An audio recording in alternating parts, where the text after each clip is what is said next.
Alright, so welcome back. This is part 2 of our comprehensive Dungeons & Dragons 5th edition review. So we're going to start off with the starter set. This is a $20 set you can buy. Comes in a box, which unfortunately I don't have. Comes with the starter set rulebook, a short 1 to 5th level campaign called Lost Mind of Phandelver.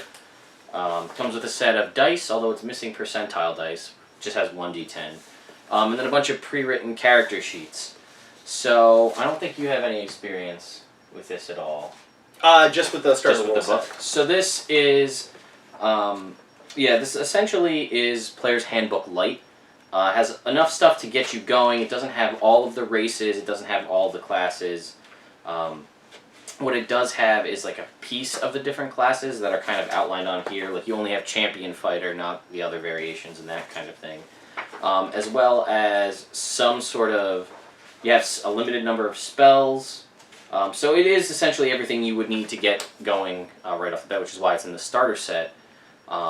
So you could theoretically get this and run and play this campaign, which does Lost Minds of Phandelver. It's a pretty interesting campaign. I've ran a few games of it, just the first couple of things, modules rather.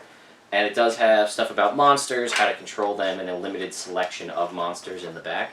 So it also has some monster manual information, although be sure to check the PDFs online and the books because they update the PDFs, the basic rule supplements and things like that, because they've updated them since this came out, since the main books came out.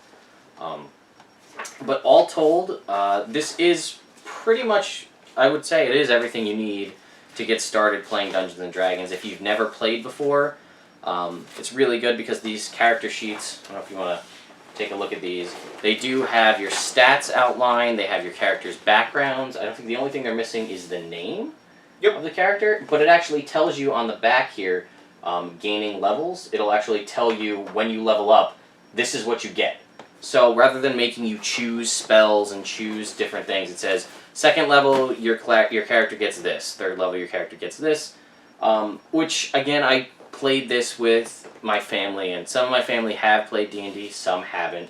And this allowed them to basically sit down and just pick up a character sheet, come up with a name, and go.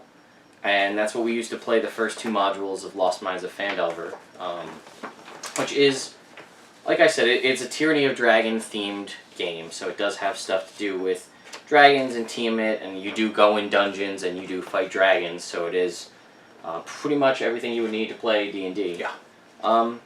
And at $20, I'd say it's worth it if you've been thinking about Dungeons & Dragons and you're intimidated by which books do I get, what other kind of stuff do I need, dice and things like that. It has everything all included.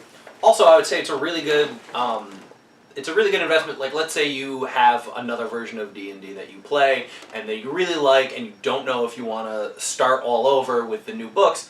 This, the starter rules kind of highlight some of the differences between the different versions. You already have your characters. It tells you kind of the specifics, like sneak attack is different than it was, let's say, in 3.5. So right here on the character sheet, it tells you exactly what sneak attack is and when you can use it, when you can't. So it's a good, I mean, for $20, why not pick it up and try the new version? Okay. So, alright, we will catch you back in part 3. We're going to go a little bit more in depth and jump into the Player's Handbook. It's over there.